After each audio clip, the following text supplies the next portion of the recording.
Welcome everybody to 𝐒𝐭𝐢𝐳𝐿 Network, where we are doing our best to bridge gaps between strategy, business, implementation, and human centricity.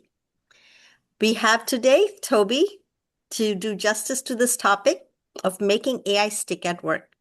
For those who don't know Toby, he's been how do I say, an important role player when it came to enterprise transformations back in the day of Agile. And now he's a leader helping enterprises bring agility through AI. Toby has graduated in AI courses from universities like UVA and Vanderbilt.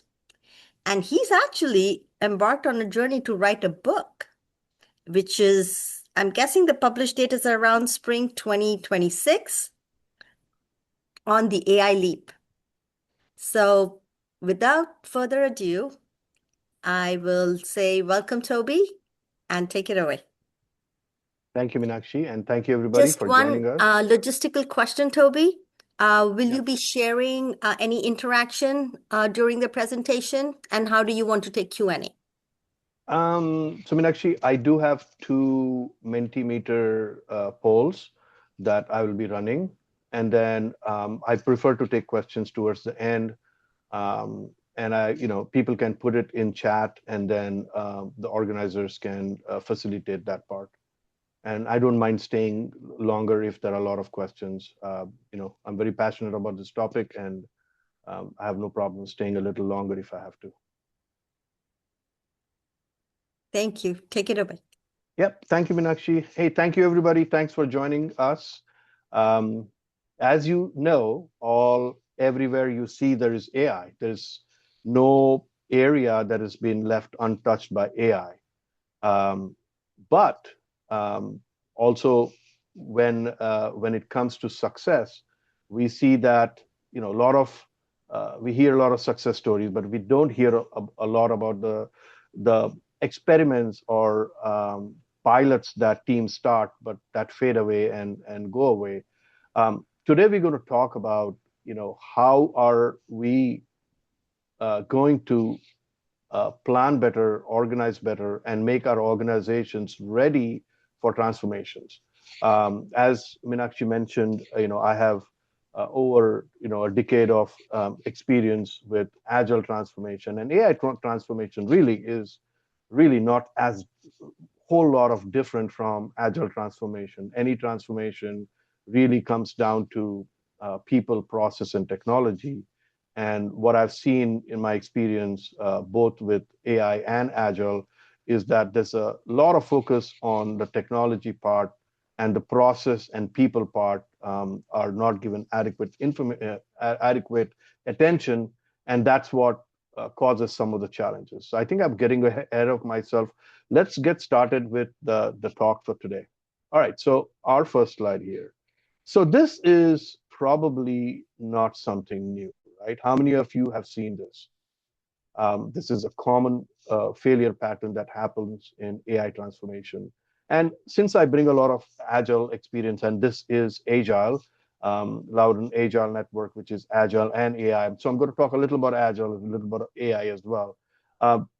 As different from Agile, which normally took a good planning, and there were phases, and organizations got ready and then invested time and people into the process.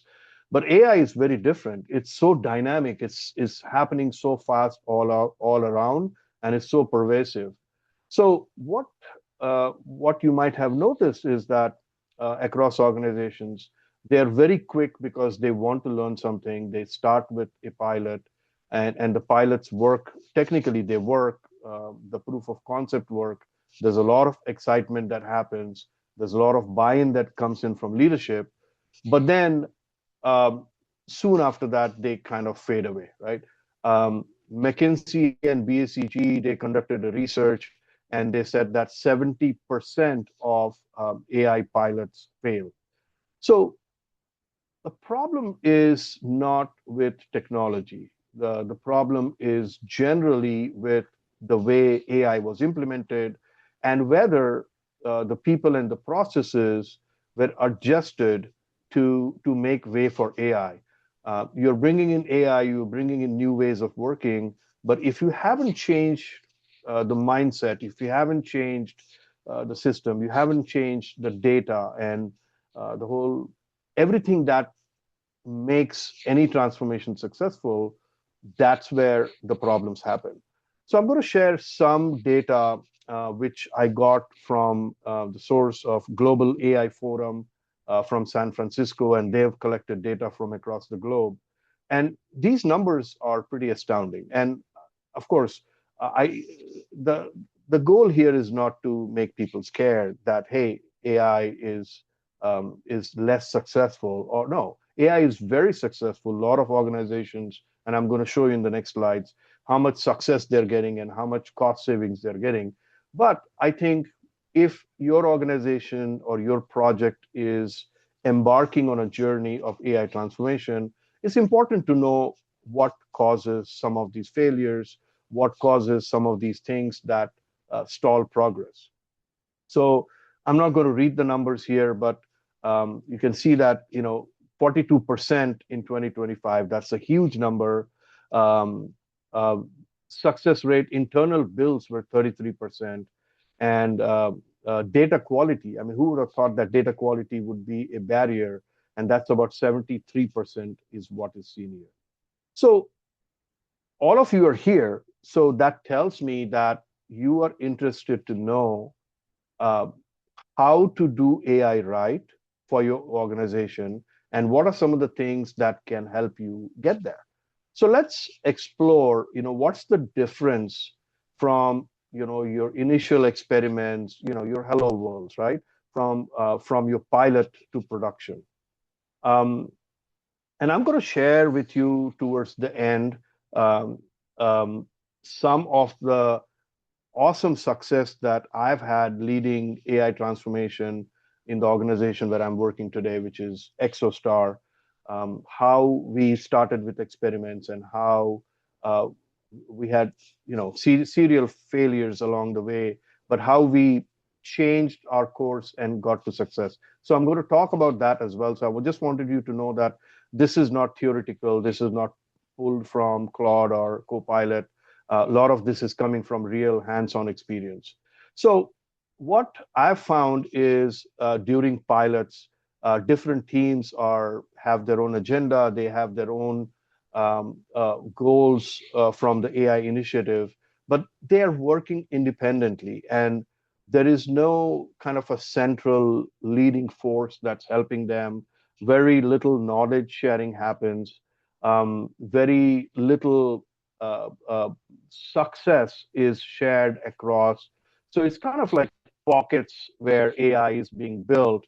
So that's kind of very typical when you see the initiative start.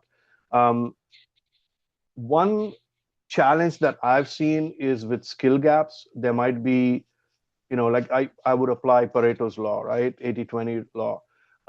About 20% of people in organizations probably have some exposure to AI. They might have done some course and they start working with that. But 80% of the people still don't have all the skills that are required to take you from pilot to production, right? From your experiments to now we've implemented it across and your customers, your users are getting benefits out of it. The other thing which I mentioned earlier is the mindset, right? What I've seen, which is pretty interesting, because even after training was provided, even after there was a good amount of buy-in that was done, is that a lot of people go back to old ways of working when there is a time crunch or when there's a problem that arises. So that is another huge problem that happens that stalls progress. So let's talk about some of the success, right? You see more of success stories on the internet than you hear about failures. But it's important to look at the success as well, because this is AI or AI-driven development is definitely a game changer. right?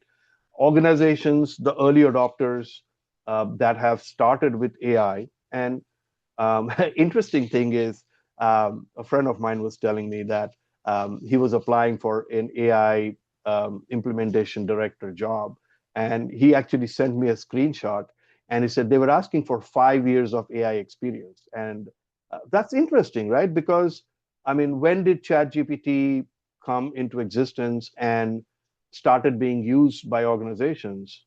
Anybody wants to unmute and share? When do you think ChatGPT got started and came to, the main area?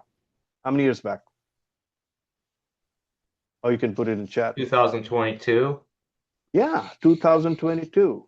Um, well, yeah, 2022, correct, but that was kind of a soft launch. But when did it actually start being used by organizations? Yeah, that's about right. To 2022, 2023. Yeah, no, you're absolutely right. Yeah. So, but organizations are asking for like, multiple years of experience, and that doesn't exist. But the ones that started early, they are seeing a lot of value that is generated, a lot of impact that has been generated. Some organizations are claiming that they have 3x higher revenue impact, and that's probably from cost savings, right? The amount of work that can be done by agents and by AI aided or AI enabled development work, results in huge amounts of cost savings, right? So definitely there are profits to be gained from this. There are efficiencies that are to be gained by this. In the next slide, I'm going to talk about the adoption journey. So this is the work of Mario Thomas, which I've referenced. Mario Thomas did a lot of work related to AI adoption journey, and this is very similar to other such work that has been done by other researchers. There's a technology adoption journey that I'm sure all of you are familiar with. So this is kind of based on that. So based on the work that Mario Thomas has done, he breaks this down into like 5 stages. Organizations that are experimenting, they are just trying their hand with this.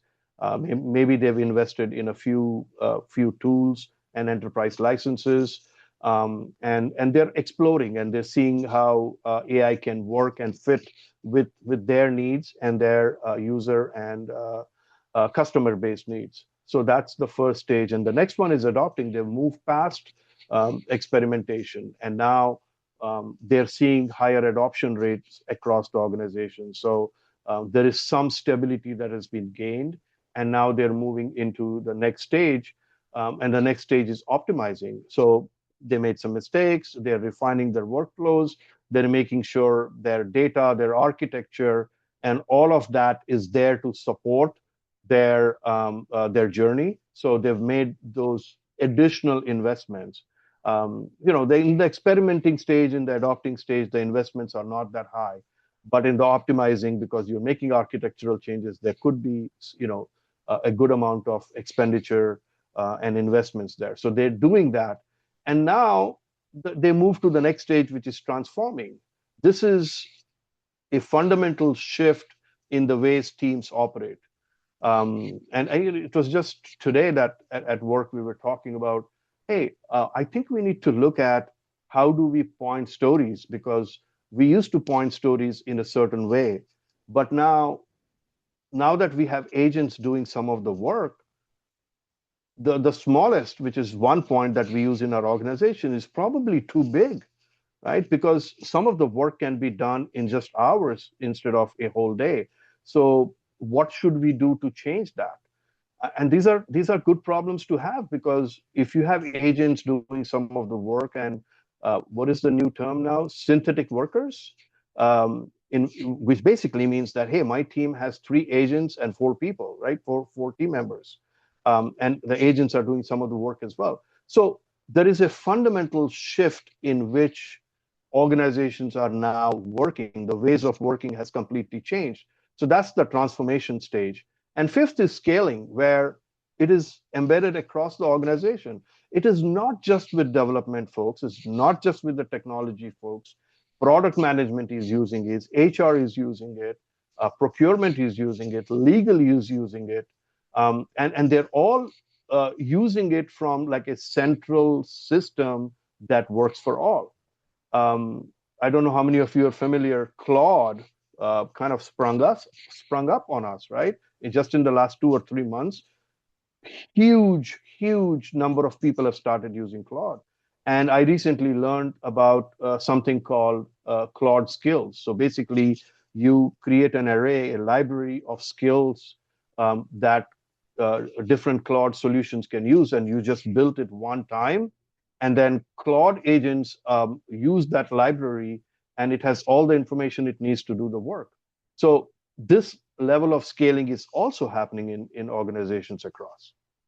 So I'll pause here to see if anybody has any questions on things that I've shared so far. And then we have an exciting poll coming up next.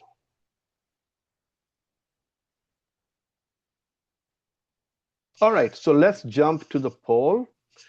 So please open up your phones and go to menti.com. And the code is 62412128. And what I would like you to do is to share with us where do you think your organization is. I kind of walked you through a little bit of storytelling about what stage is experimenting, what is adopting, what is optimizing, what is transforming and scaling. I would love to learn where you are in your journey. So let's take a couple of minutes. If you could please open up menti.com and go to code 62 or enter the code 62412128, or if you want to use your smartphone and take a picture of the QR code, that works as well. All right, in the meantime, I will try to share my Mentimeter screen. Bear with me.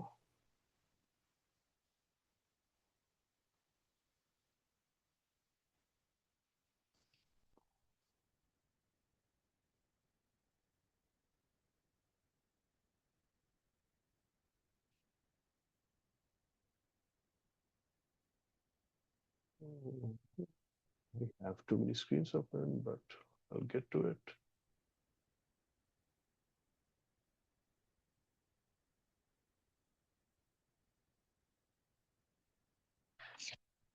In the meantime, please go ahead and vote.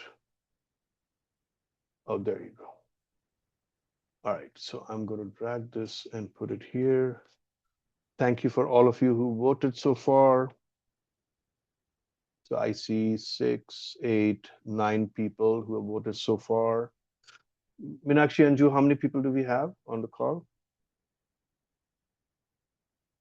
I see 23, including you, me, and Anju, so 20 people. Total Okay, 20 people. All right, so we'll wait to see if others can vote as well. It's interesting to see that it's quite a few in different stages, which is definitely interesting. If anyone's having difficulty voting, feel free to put it in the chat. Yeah. We're agile, right? One person is scaling, 3 experimenting, 3 adopting, 2 optimizing. That's awesome. All right. Okay. We see a change. We have one more in adopting. How about we take another 30 seconds and we move on to main topic. All right. So this definitely gives a good understanding of where different folks are. So thank you for participating in that. Please feel free to, if you haven't done, if you have time, please go ahead and do it, because it definitely helps with the statistics. All right, so we'll move on with our conversation for today. So when I started writing my book, incidentally, my wife and her friends were in the Swiss Alps, and they had gone on a hiking trip to Swiss Alps. And in the back of my mind, I was like, going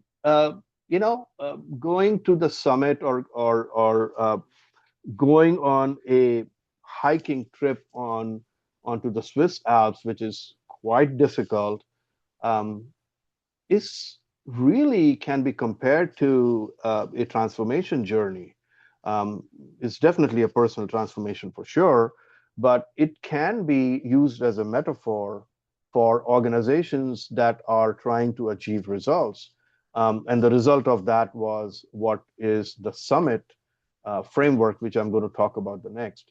But so, any transformation, and especially AI transformation, definitely the goal is for the organization to go through the transformation and be transformed and produce the results that the organization is looking for. So the transformation is typically not the goal. It is getting those efficiencies. In certain businesses, it's getting a market share. You don't want to be behind. All of the other technology companies are moving forward. Whatever the goal it is, but it is like climbing a huge mountain, and it needs to be treated as a journey. It's not a destination, it's a journey. So I'm going to talk about this framework called the Summit framework in the next few slides. And Summit really is a way to achieve your AI transformation goals. Um, like any transformation, you must have the organization must have a vision. It starts with a vision.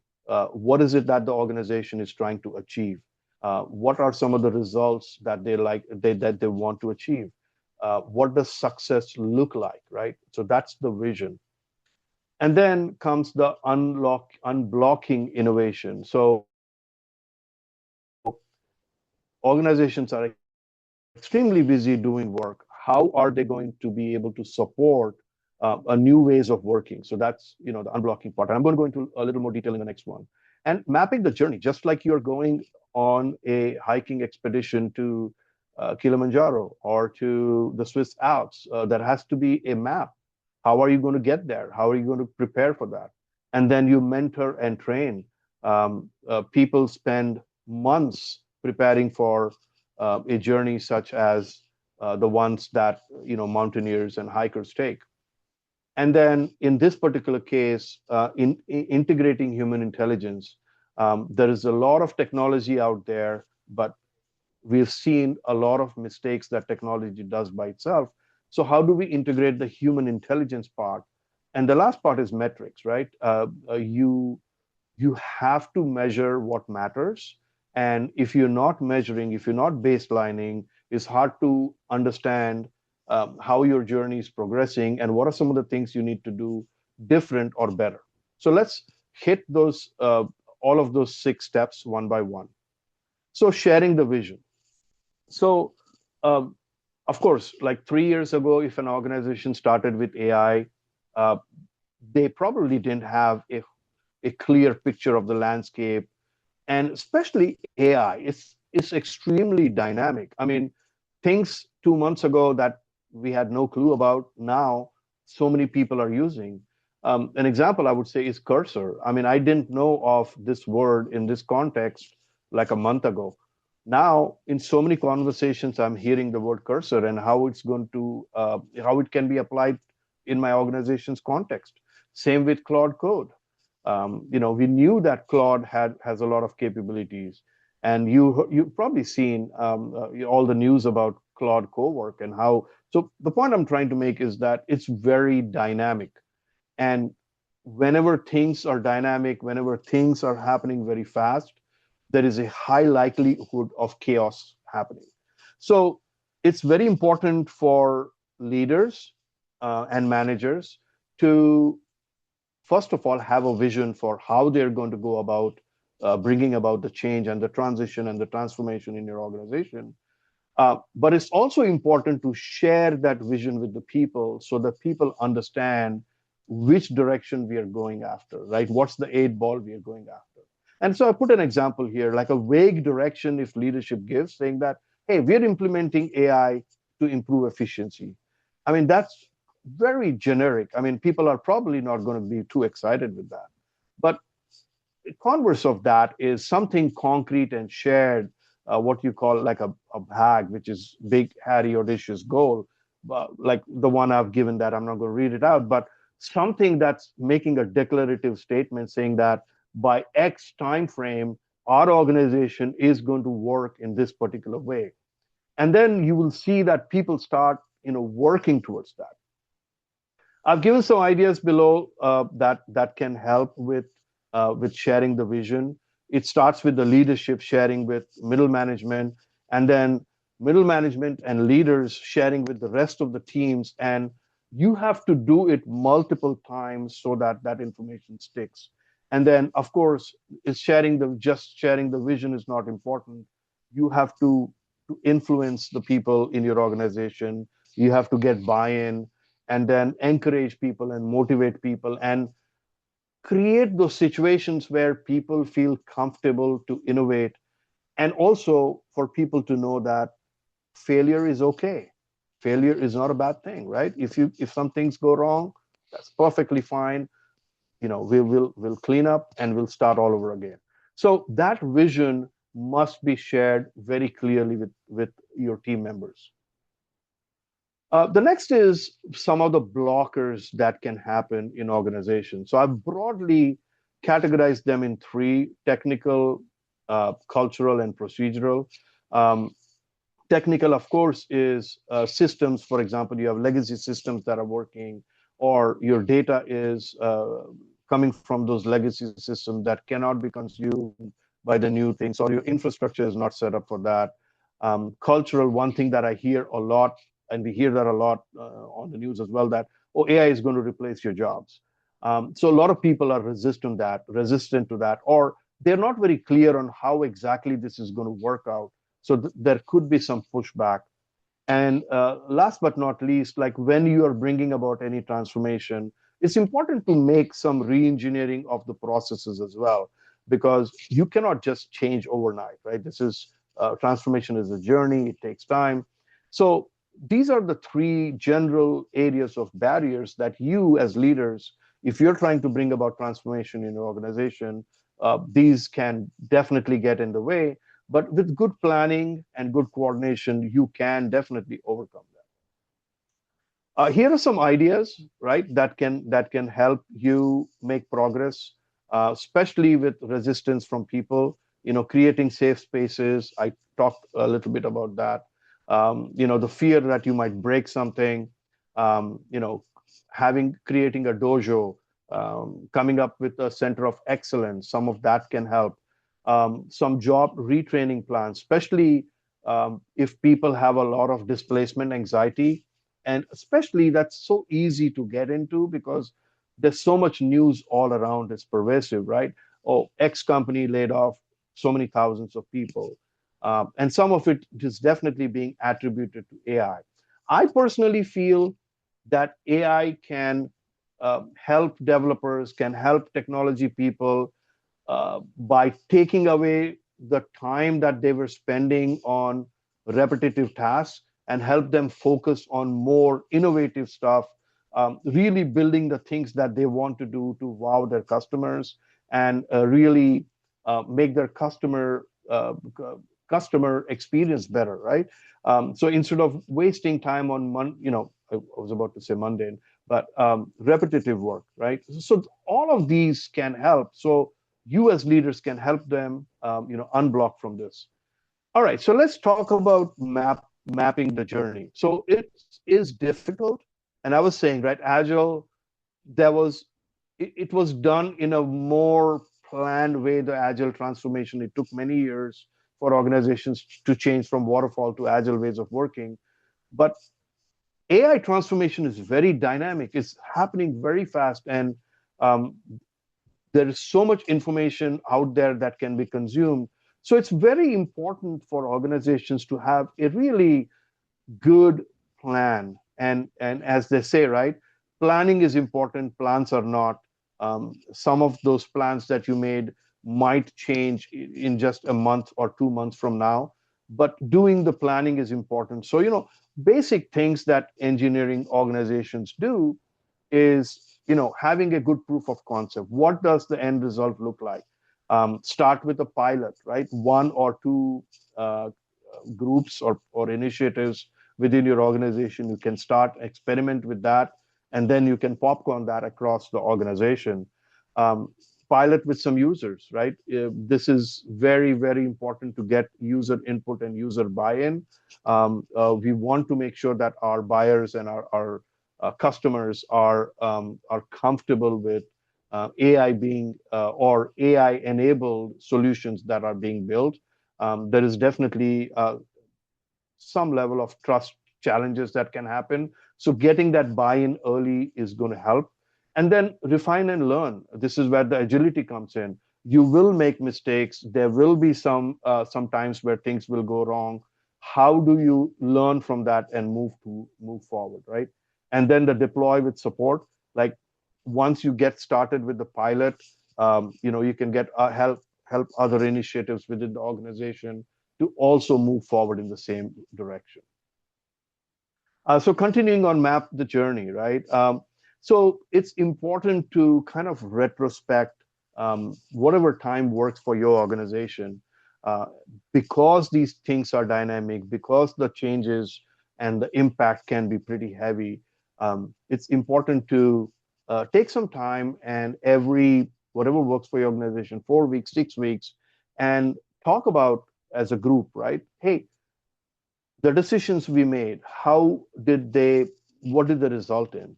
What were some of our assumptions? Were our assumptions true? What were some of the risks and impediments that we talked about? Were they true? Should we keep them? Should we make newer ones, which is going to help us in our journey? Also talking about resistance, like you can't squash resistance, but how do you dilute the resistance so that you're getting more buy-in from the organization? And then what else can we do to make things better, right? It's just like any other retrospective, but it's important to reflect and think about it. And then you are calibrating your map accordingly. You're calibrating your journey accordingly.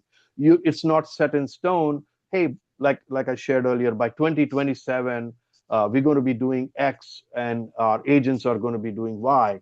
Um, that's great. That's a great proclamation. But then market reality might have changed. Your organizational reality might have changed, and you might have to adjust a few things there. All right, so next I'm going to talk about mentor and train. Oops, sorry, I went too far. So I told you about the 80-20 that I found personally, right? Like 20% of people are passionate about AI. They had some experience. 80% of the organization didn't have so much. So how do you now create change agents? How do you create ambassadors of change in your organization?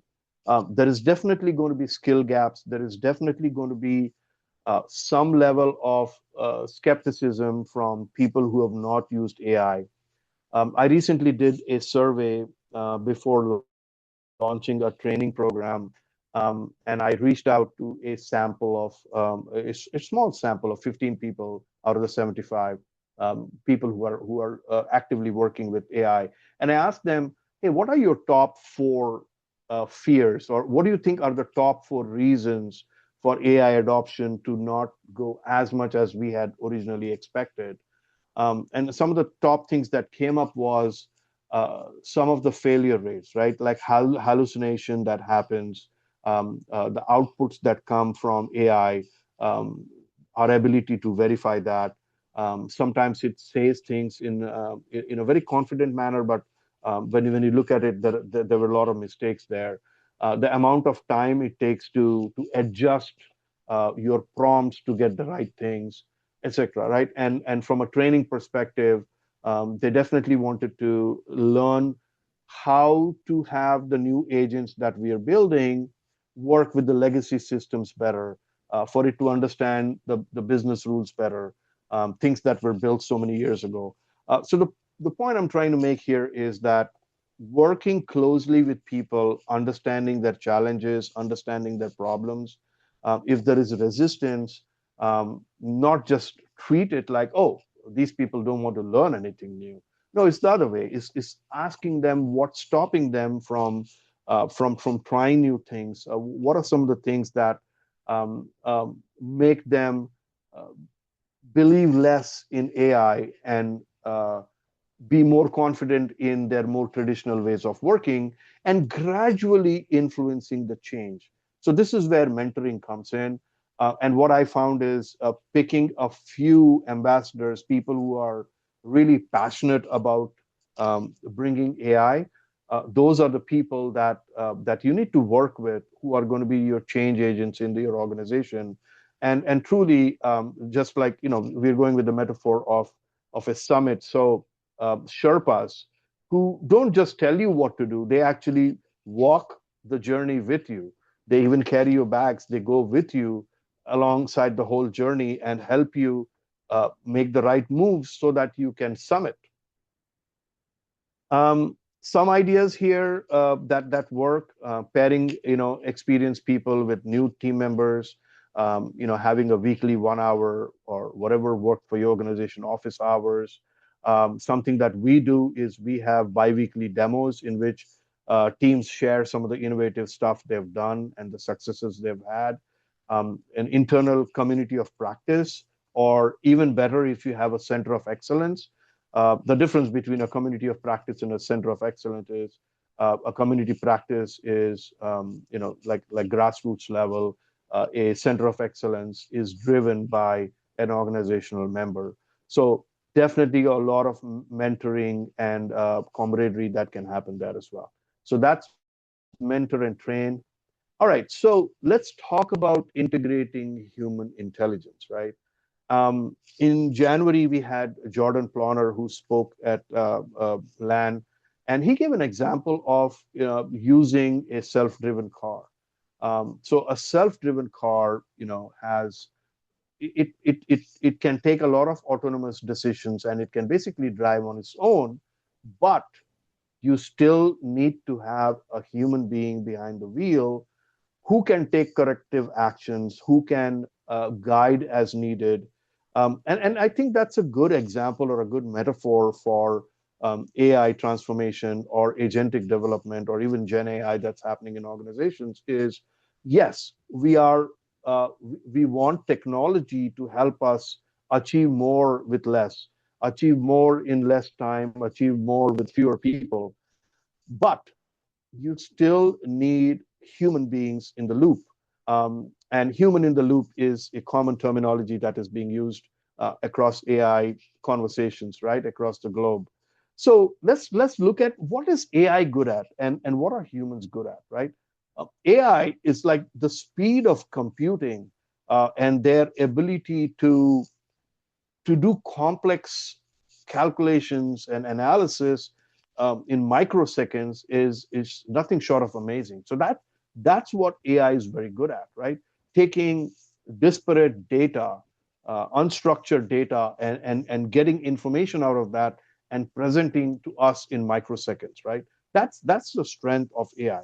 The strength of humans is, first of all, I want to say emotions, right? Our ability to sense moods, to sense how another person is feeling, understanding the business context, um, the human touch, the human relationships, the creativity part, the ability to look at something and get a sense of, is this right? Is this wrong? What can make it better? And then also complex decision making. It doesn't just process data, it takes everything together and brings alignment to it. So that's where the human touch becomes very important. So it's very important that, as you are implementing AI in your organizations, don't forget to make sure that you have the human loop out there.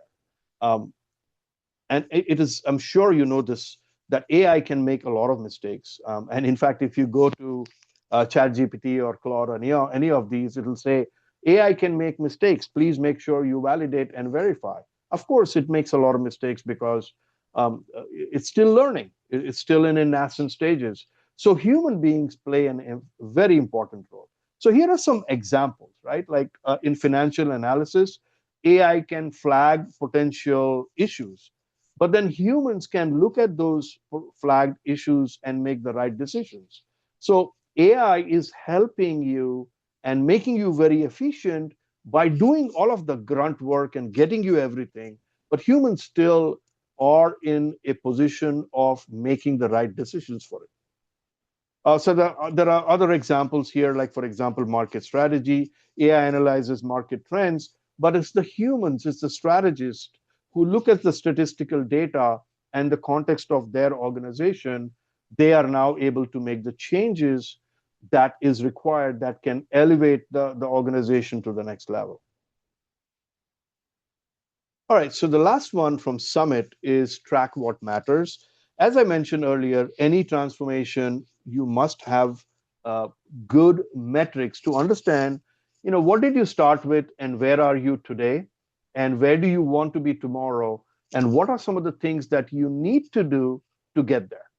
And of course, there is now with AI, there's so much metrics you can collect. So it's really important to track what really matters and not go after vanity metrics.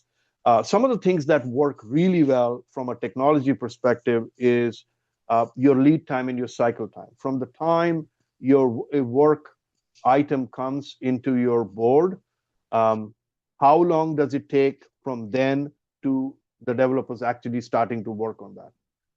So that's extremely important. And then it's cycle time, right? So the lead time is from the time it enters to the time somebody starts working on it. Cycle time is the whole thing. Like, how long does it take for a whole journey to happen?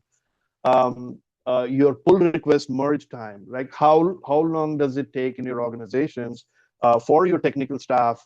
What is their pull request hygiene? So that's extremely important. So I'm not going to go line by line with all of these metrics, but these are kind of the four buckets that are important to look at from an AI perspective. And of course, I'll be sharing the slides, and I'm happy to connect with you to get into more details if you need. I'm happy to go into that. In the interest of time, I'm going to move to the next one. Some of the things that really help, I talked about monthly showcases where you can show and get feedback from people. You're tracking the work that you're doing, the results you're getting from here, and making sure that progress is visible across the organization. This helps with getting organizational buy-in. So this is extremely important as well. So numbers is just one part of the story, but achievements and some of the successes that you've had in the organization is going to help you with making sure that your AI transformation continues in a transparent manner, and other people who might get excited and can learn from you as well. Um, yeah, so some common pitfalls to avoid. Don't use a checklist. I mean, transformations are not successful because of checklist. You shouldn't really go into that much nitty-gritty. Uh, Track what matters. Make sure that you're making incremental changes. Don't go after all of the 6 from Summit at the same time. Journeys take time. Especially organizations are going through AI transformation uh, in a pace which basically means that they're still continuing to deliver solutions. They're still continuing to deliver what their existing customers want. And in parallel, they are upping the game with AI. So don't put too much pressure or too much time-based restrictions on your teams. In fact, just help them with the journey. That's going to help. Um, don't be too focused on activities. I mean, think of the overall outcomes, right? For example, the goal I talked about by 2027, this organization wanted to have some agents in place, which is doing X percentage of the work. That's a good way to start thinking about it. All right, it's time for another Mentimeter. Same code. Uh, so where do you think your organization is having challenges today? Is it lack of direction, where teams don't know where AI is heading? Or you feel that people are stuck, there are barriers because of which they're not able to make progress? Or the progress feels very chaotic, right? Like people are just doing their own thing and it's not coordinated very well. or then you have important talent or important skills missing, which is capabilities? Or is it AI feels disconnected? It feels very mechanical, right? Human judgment is not there integrated, or it's not clear what results your organization is going to get out of this. All right, so let's take a couple of minutes to put your inputs in, and I'll try to share my slide. I'm not very good with Mentimeter. I hope I'm able to move to the next one. I mean, actually, you might have to help me with this. I'm still showing the earlier result here on my end. Yeah, I looked as Okay, well. Let me okay. see. Let me try on this side. Oh, that didn't quite work as I expected. All right, we will. Yeah, I apologize for that. I probably should have created two different ones, um, but it's all good. Let's talk about it. Um, we can open up the floor for how many, or you can just put it in chat, and Anju and Meenakshi, if you can help me with this. How Sure. many people feel that you are in one, two, three, four, five, or six? Just put the numbers, please, in chat. I apologize for the glitch with the technology here.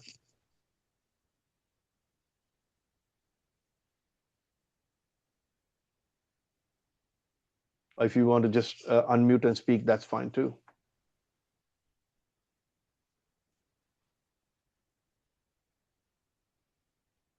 I see a 6. Impact unclear. Okay. Dr. Sai says 4. Matthews 3.5. I like that. Wayne says all of the above. Okay. Felicia says 4. Okay. Yeah, we had a very good talk on the human side of change in January. And we do have the video in the land library. 4. I see a lot of 4s. Are you guys seeing a pattern? Mm-hmm. Yeah. Which ones are you seeing the most? Like a 3-4. Yeah, 3, 4. Mm-hmm. Yeah. Okay. All right. So let's talk about what can we do to make things better. Um, and yes, of course, the summit framework sounds very theoretical, and most frameworks do, right? um, Especially large frameworks such as scaled agile. All of those can feel theoretical, but there is a reason why these frameworks work, because they bring some discipline to us, right? So common challenges, lack of direction. What you could do is, making sure that you are sharing the vision, making sure you become an influencer. People get stuck.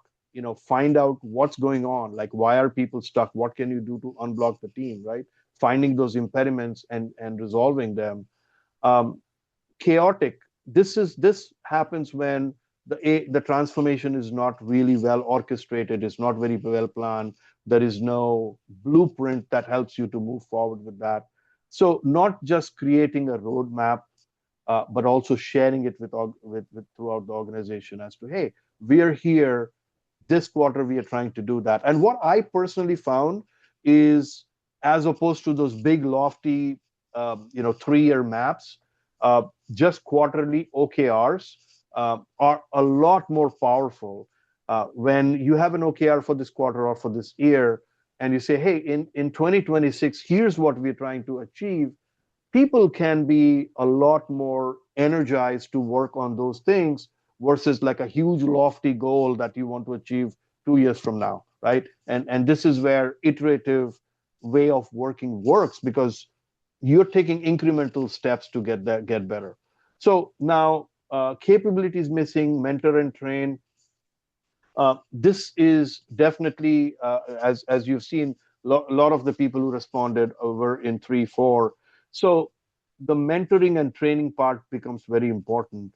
And in the next few minutes, I'm going to share with you some of the successes we've had and what worked with that. So I'm going to not spend too much time here. And then AI feels disconnected, integrating the human intelligence part, building systems with the help of humans in the loop, as I mentioned earlier, is going to help. And impact, of course, having the right metrics in place, which is going to help you. Um, and I'm going to talk about that as well. So without further ado, let's move to some real results that I want to talk to you all about today. Um, so this is an organization called 𝐒𝐤𝐤𝐧𝐠. I joined in April last year. I had some AI experience, that most of it from self-learning. So this is 100 million aerospace defense software as a service organization. The main clients are Boeing, Northrop Grumman, some U.S. Army, and then the specialization is ITAR and CMMC certification. So mainly in the aviation industry is where 𝐒𝐤𝐲 works, and we have global teams, development teams across 4 countries. We have UK, India, Bengaluru, Australia, and we have 2 offices in the US, Cincinnati, and in the Washington, D.C. area. So when we started 9 months ago with our AI transformation, um, some of the similar things that I talked about earlier, right? There was disconnected experimentation, and they were not disconnected by design. Some teams started innovating, they started experimenting with some AI tools, but the results they were getting or the problems they were having, they were not being shared, across. So maybe they were making some changes and in some cases some setbacks, but it was all pretty disconnected.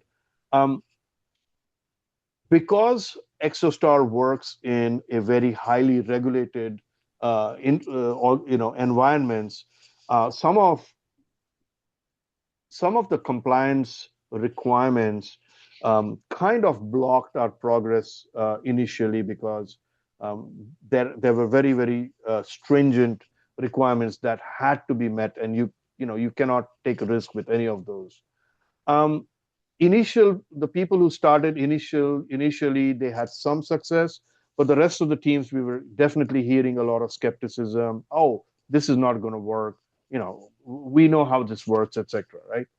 Um, what problem we were trying to solve was that a lot of our senior and mid-level people were doing a lot of low-value work. And please don't get me wrong, when I say low-value work, I'm not degrading the work, but this is repetitive work that can be automated, but those automation pipe dreams never really fruitioned, right?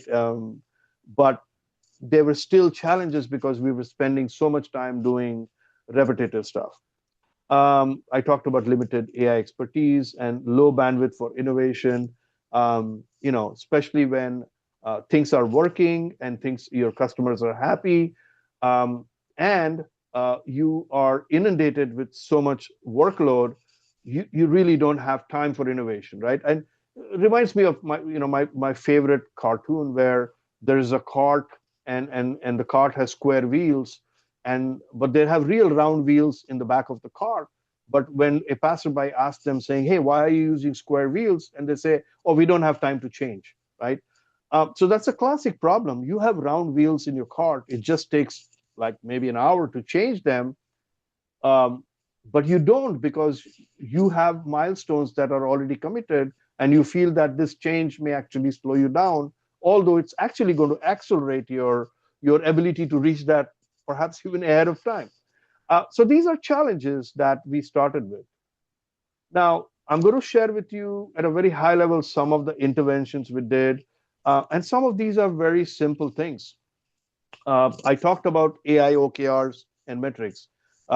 Every quarter since we started with OKRs, and we gradually kind of introduced them to the organization.